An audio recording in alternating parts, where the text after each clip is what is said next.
Hey everyone, and welcome to Almost Cancelled. I am Peter, that is Connor, and we are going to talk about Fargo, Season 3, Episode 10. It's called Somebody to Love. Actually, is it Someone to Love, if I messed up the title? No, I got it right! Ah, I was right all along, god damn it.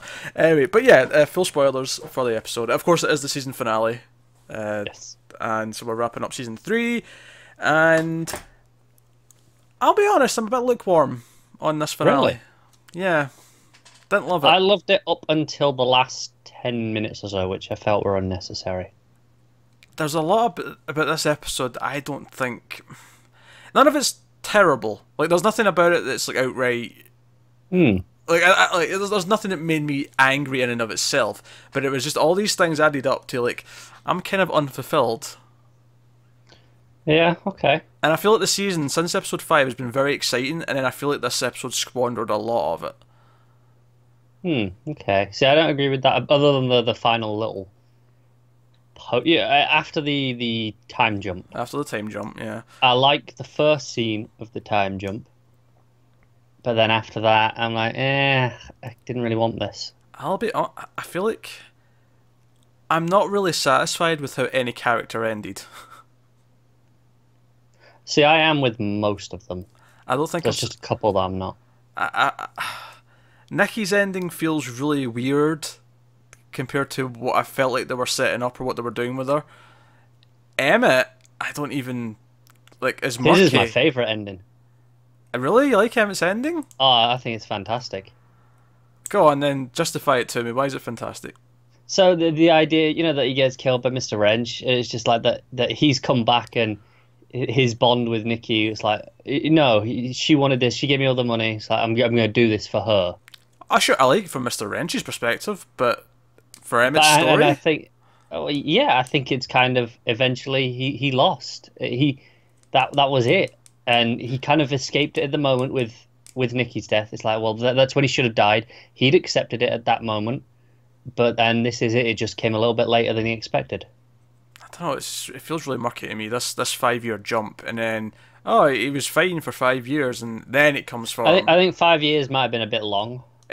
I don't know. Like his entire, especially since he was ready to make amends. He'd sort of accepted everything he'd done, and he was kind of ready to die on that road. He'd already tried to turn himself in. He's definitely at the point where he's looked back at everything and accepted his responsibility to X extent. Here's the thing, though. I don't know if I necessarily think he earns being shot in the back without I knowing. think it's I think it's the fact that he kept the offshore accounts. It tells us that it's strongly suspected he had the 20 million still But hidden. can he even access those? You would have to assume so. Otherwise, why would he have them? Yeah, but he didn't set them up. Well, no, but why would he keep them? And the assumption is he still has access to I them. don't think that's the assumption. I think that's what other people assume because they assume he's guilty. I don't know if I believe he even has access to any of that. Do you not? Okay. No, Vargas seems so in control. I don't like. I mean, Sai's apparently got 20 million in an offshore account as well, but he's not accessing any of that. But size is a bit different, isn't it? When we see him at the end, he's a bit broken still. Yeah, he's obviously ill from his coma, and he's not in fit fighting health, as it were. But I don't know. I'm kind of conflicted with how this one ended. Like, none of the character endings actually satisfied me. And I want to make this clear. This is not because the ending's ambiguous. I am a big supporter of a good ambiguous ending. I love it. I'm waving scissors at the camera to make it very clear. I like good ambiguous endings. I will defend many of an ambiguous ending. I don't think the ambiguous ending in this one works. No. I don't think they've set up the idea of it could go either way well enough that I was invested in that final moment. I think Varga's been such a clear cartoon villain in a good way. Like, I'm not complaining that he's been that, but he's been such a hated figure all season that the idea, I don't feel like they set up the themes well enough. The idea that maybe he'll still get away with it because that's just the way the world works sometimes. It didn't like. I think it wanted to be poignant that it was going to have this possible like dark ending where he does get away with it, and we'd obviously don't get to see the answer. I guess ultimately what the ending want to do for us is that Gloria's like, nah, you're going to Rikers, you're done, you're going. I'm going to go to the festival with my son. We're going to have a fun time eating Snickers, which are deep fried. Where Mars bars traditionally the deep fried chocolate bar of I was choice. thinking the same. But apparently Minnesota, they like the deep fried Snickers, but fair enough. I do prefer Snickers over Mars, so I'm down So for do that. I, admittedly. But it's just, you add the peanuts, it adds so much to the Yeah, flavour, doesn't it? And it even the does. crunch, there's just more texture in It's there. just better in every single way. Uh, where was I going with that? Yeah, so it ends with this thing. It's kind of like a battle of ideologies where, does good or evil win out at the end? And if there's the fade to black, where it's up to the audience, and I'm just like, I don't know, that feels kind of cheap in this case. No, I agree. Like I said, that last section, yeah, after Emmett, that bit with Gloria and Varga, I wasn't keen on that bit. I don't think it earns its ending. I don't think it earns that, Yeah. that ambiguous scene. Nikki's ending is really depressing. It is depressing, but it's kind of, I kind of like it I in a way. I don't, because in her ending they have her try to shoot a cop. But she does shoot a cop, like her and the cop go down at the same time, and I'm like, Yeah. I've been rooting for her like all season, like especially since that midway point. Like she's kind of become the Right, hero. and that's it. And it's shown you just how far she's sunk into this obsession that she's willing to go and kill the cops to get what she wants. That's the point. Yeah, but it introduces it in this one scene. There's no build up to it. Right, and that's you don't realize until it's too late, and it's the same way that she doesn't realize until it's too late. I'm unsatisfied. No, I'm not with that one. I actually hate how her story ends. I think it's deeply unsatisfying. I don't get it. I think they're try to make these points, the life isn't controlled. It's basically taking it away from a story and saying no, it's like real life where things are kind of random and some things just don't work out for the good guys and things like that. But I don't think they've actually set it up enough for all these characters. It's just too much. And at the end of the episode, I was just like, I don't know, I feel unfulfilled in every possible way. The only couple of moments where I really was getting into this episode. And again, it's when Varg and all his men go to the building to make the drop off of the money. And I love that building is King Midas something. yeah, I noticed that. It was King Midas's rentals, I think, maybe. Maybe it was Midas that stuck in my head. It was Yeah. like, yeah, Vargas so insistent on turning everything into gold for himself. And I actually thought the build up to that scene was kind of overdrawn. Like it didn't have the suspense to me that I feel like this show is really capable of. But once he got up to the floor, yeah, it got interesting. The idea that Varga's waiting back at the elevator and like the doors coming up and Mr. Wrench is about to come out, guns blazing, and he almost gets him, but Varga gets away. That was an exciting moment. And then we don't see Varga again until this time jump. He just slithers away. Yeah. It just, I don't know. I felt like the focus in the finale and how they wanted to end all these stories was just not in any way. That's it. I kind of wish we didn't have the ending scene with Gloria and Varga, because for me that was a much better, more interesting ending to Varga, like where his whole thing has been he's invisible. That's kind of been his thing, and it became literal, and so he just disappeared from everyone. And I kind of liked if he just stayed like that, like he vanished. That'd have been better had they not had. I'd have still been kind of disappointed that there was no like comeuppance of any kind. Right, but it would have fit with his idea of invisibility. Yeah. And that's why I thought that was all it was going to be when it went so long without him. I was like, okay, I'm happy with that. But then that final scene kind of took away from it. Yeah, because honestly, I think another big problem for me in this final episode is that not only do I not like how Emmett's stories end, I don't actually really like any of Emmett's scenes in this episode. Really? Yeah, he has this standoff moment where he pulls the gun out of Mimo's jacket and he's just kind of... And Varga comes in and he spouts his philosophical bollocks as he typically does. And I've heard it so much at this point that it wasn't really that interesting to me anymore. Like I'm like, okay, we're in the last episode, let's get to the point of what's going on. And it didn't work for me. Oh man, that one really worked for me. I kind of really disliked this finale. Like, because I really like that scene in particular, where you can see Mimo going around the side, and Varga is giving the philosophical bullshit, but that he knows it's bullshit. He's just buying time for Mimo to get around. He's just keeping Emmett occupied. That's all he's doing. So he's just literally just spouting nonsense. I think. And I want to make this clear. I don't want this to sound like, oh, I need some happy endings, or I needed, because much with the ambiguous ending, I am quite happy with a good dark ending where the good guys do lose if that works for the story. But I don't really feel like that's what this story's been setting up the entire time. At least not to this extent, where the actual conflicts that all the characters are in the last episode, I don't actually think are that interesting. Like Nikki meeting Emmett out in the road. I wasn't that into the scene, and then it's just a random cop, and she's sort of like kind of reaching for the gun and trying to go for it. I'm like, what is this? How did we get here? Like, how did we build to this? It feels so random. It does, but in a way, I like that because that's a lot of what Fargo has been. The whole show is these just strange coincidences that just make things worse, Oh, and this sure. was just But an extension of that. I don't know. I think this. I mean, I already thought this was the weakest season of the three. Easily now with this finale. Oh no, I think I prefer this over one. It's definitely not. It's definitely not as good as two. Don't get me wrong. Season 2 is easily the best. Yeah. Like no question there. But I think I prefer this over the first. I just. I don't know. It wasn't like I was like annoyed right from the get go. Like I was watching it and I was like seeing what it was doing, and it was as it kept going. It was after that Varga scene when he slithered away. I think Gloria was highly underused as well. I feel like she was being built all season to finally have like her moment of like she actually does, because obviously at the start of the episode she's about to resign. She actually hands in her notice and no one's there to take it. She just puts it on the desk. But then she gets the phone call from the IRS and everything gets connected and she sort of realizes, oh, maybe there's hope to actually win this case. And that's when she picks it back up and she goes and does her job. But ultimately she doesn't have that much impact on anything. And I know if we're going back to the whole, she's the robot in the story, she's not meant to have much impact, but I thought the whole point was is that by the end of the show, she would get some impact, she would earn it, and she would struggle for it, and I think it's kind of strange, because like they actually told us in that robot story how her story would end, but we just assumed that it was going to be wrong. And I think it's strange, because it feels like she is kind of a slave to the concept of Fargo, of having the cop and the female cop be the one that's running down this stuff. It's like it's there because that's the character archetype that the show and the movie have, but they didn't actually need her this time. They didn't have like a plot for them this time. Yeah, no. You could have almost written a character out of the show and it wouldn't have affected that much.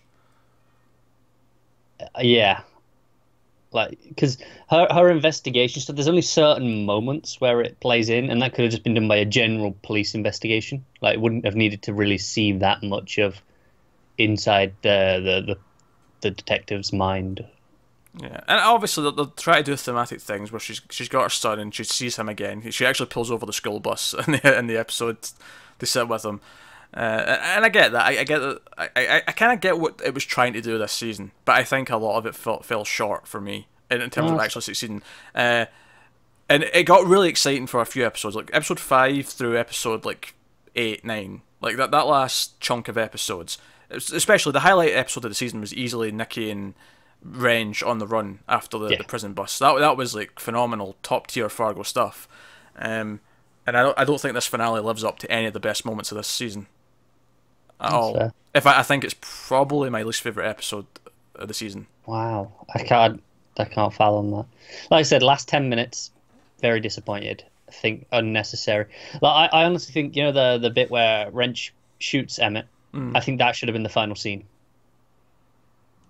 I think that it should have ended on that, and then that whole bit after just shouldn't have existed.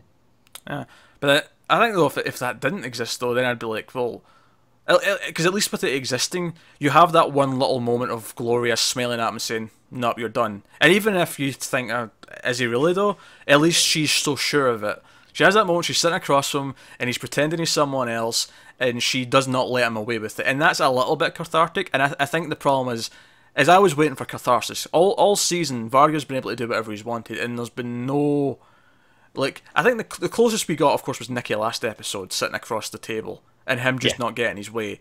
I don't know. I feel like the whole season was building, and then it didn't give us it. It blue-balled us on almost most of the major characters. We never really got to see Nikki like confront Varga in a big way in the finale. And we had the scene last episode, but okay, even if she's not going to get it, then what about Gloria? And yeah, she has that scene at the end of this where she talks to him, but it's this weird flash forward 5 years in the future where it leaves an ambiguous ending. She doesn't actually get to succeed. I don't know. It feels like it just backed out of all of its plots and just killed a lot of characters off. And I don't really feel like I cared about any of them in the scenes themselves. See when Nikki died, right? And we get that wide shot of both her and the cop going down. I groaned. I audibly groaned. And then we see her body lying there and she's shot in the head. I'm like, okay, I guess her plot's done. I mean, I didn't. I got a little chuckle at the dark humor of it. This whole crazy coincidence scenario that has led to them both dropping at the same time, and Emmett just in the middle going like, "What the hell just happened?" Because that's how I think that as a viewer you feel with Emmett. You're like, "What just happened?" No, I was pissed because Nikki was easily my favourite character, and she's just gone in this random bollocks that does not feel justified to me. I was like, what? This is how this ends? Just she's just now dead, and then that's when we flash forward after a lot of just sitting there watching. Yeah. I really like that sequence where we sit there, watch where everything, they all come and find the stuff, and it cuts in and out of like fades in and out with all the different times. Yeah. From a technical conception point of view, absolutely fine. I was too busy being annoyed from what just happened to really appreciate it, admittedly. But I accept it. From a technical point of view, what it was doing was perfectly fine. Yeah, okay. Just give some positives in there. It was perfectly fine. Well, this is the thing, though. I was so pissed off. I was just... Oh, pissed off's not even the right word. Like I say, I was just kind of like, what, that's it? Like, that was my reaction. That's it? I felt like that throughout most of this episode. It was really disappointing. I don't get it. I just don't understand your mindset sometimes. It's rare that we disagree as much as this, but I thought it was a great episode. Other than like that last bit, which I could have done without, but everything else I thought was great. It didn't feel climactic. Does that make sense? No. It does. Because the IRS thing kind of goes nowhere. Because they kind of accept that someone higher up keeps like interfering and telling them to drop it. Yeah. So it ultimately goes nowhere. Everything kind of amounts to nothing. And again, sure, maybe that's the point. But it just... It almost took that idea of maybe the bad guys will just get away with it. And I should be worried they're going to get away with it. But instead of being worried, when it actually happened, I just went, oh, right, so we just don't get the sort of the scenes we've been building up to. And then I just kind of was like, okay, so I guess that's it. Like, they failed to make that exciting. And it could have been. Yeah. And it's funny because we did the Better Call Saul season finale this week, and that was very different from what we thought it was going to be as well. But in a good way, we both really liked that finale, but it definitely swerved us in what we were expecting, had what the season had built up.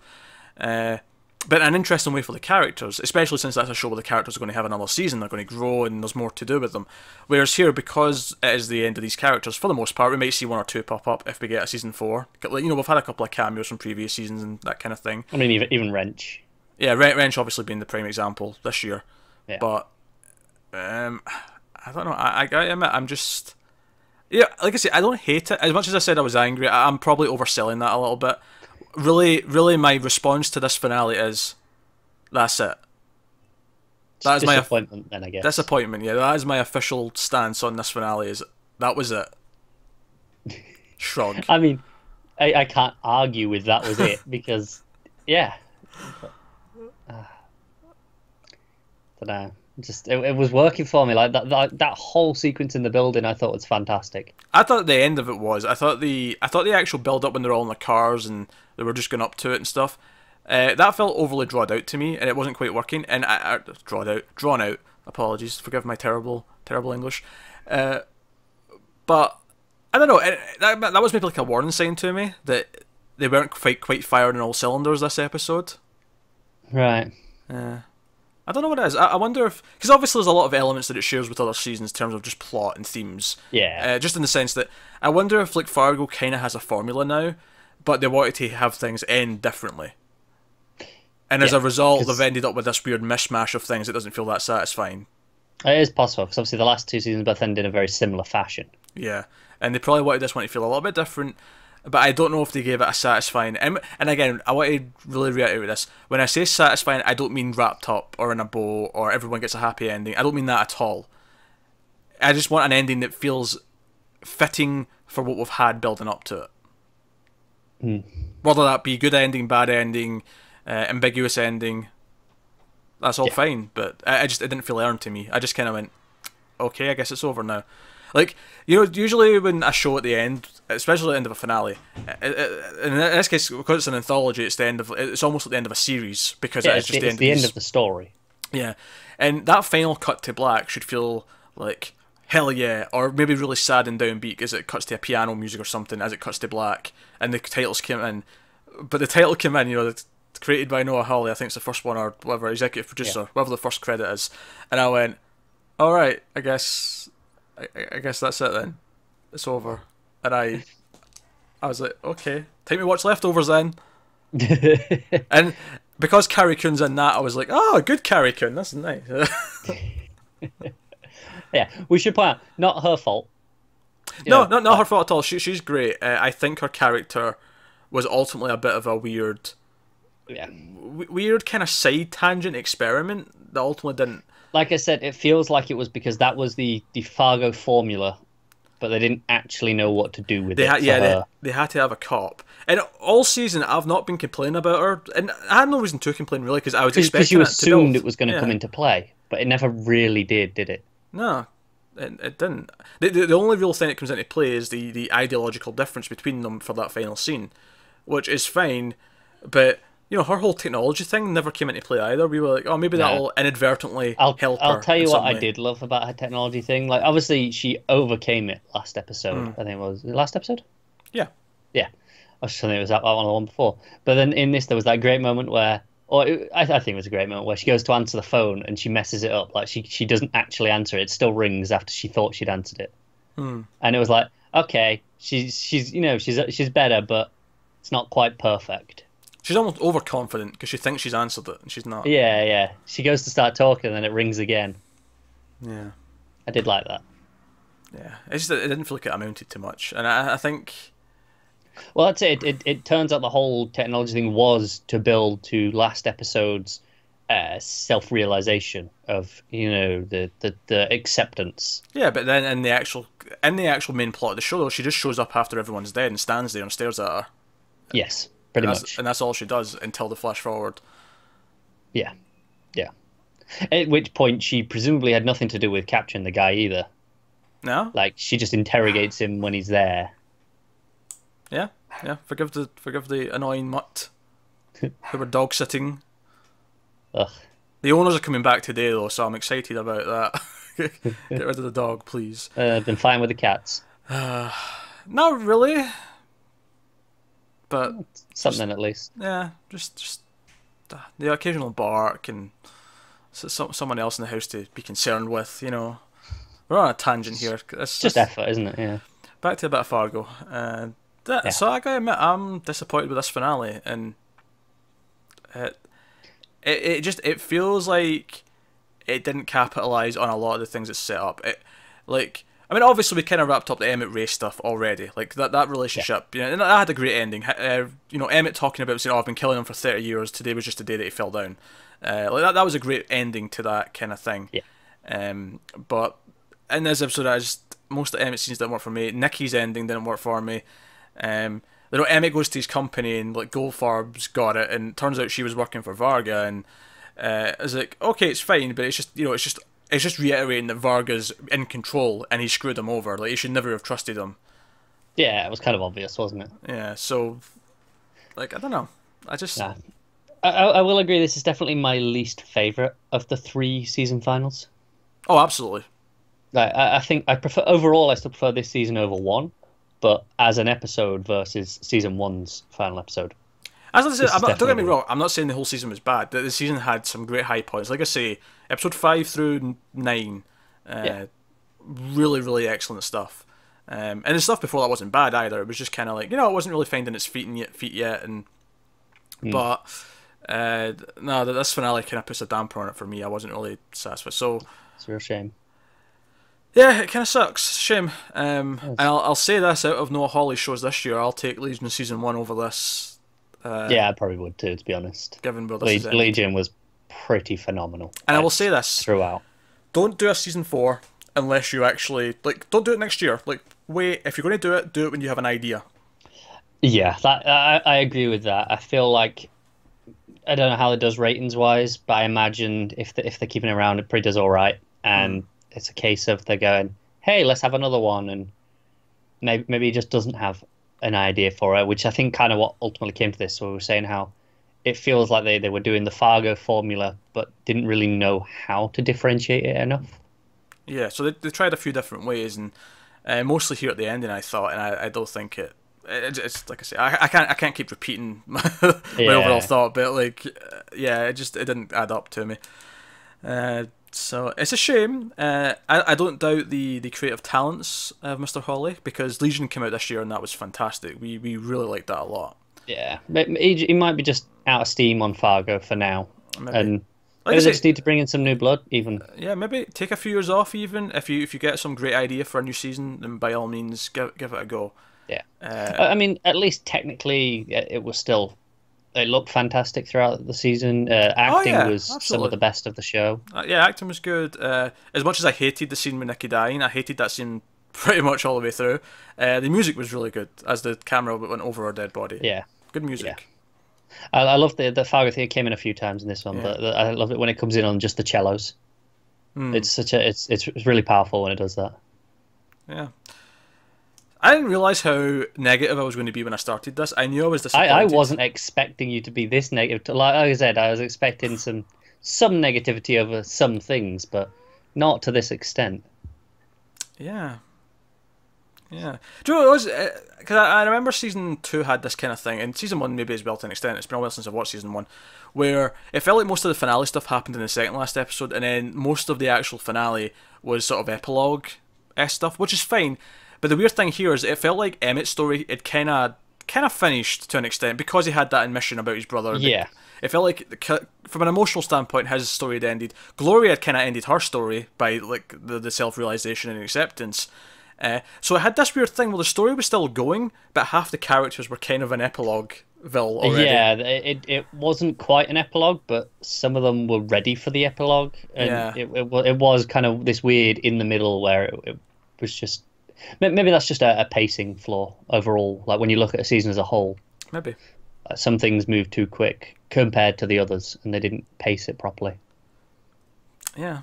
So I'm sorry to be so negative on this one. If you guys liked it, by all means, love what you love. Don't let me put a damper on it. I really wasn't into this finale, but there we go. So, let us know what you thought of the episode and the finale and the season as a whole, even in the comments below. Like, subscribe, all that stuff. Get us on Twitter at meld_fuzz. If you want to support the channel, head over to patreon.com/meldfuzztv. See some of the bonuses over there. Yeah. In fact, I'll sum up my feelings after this ended, after the credits started to roll at the end. The words that I didn't say out loud, but I was thinking in my head was, oh geez. Come on, I wanted to do that. That was good. Do you know what? There hasn't been enough orgies this season. There hasn't. Nah, it's been one or two. There's definitely been lacking. Yeah, it's not been a lot. But that's us. So thanks once again for watching, guys. Keep watching TV. Have you got any vanilla?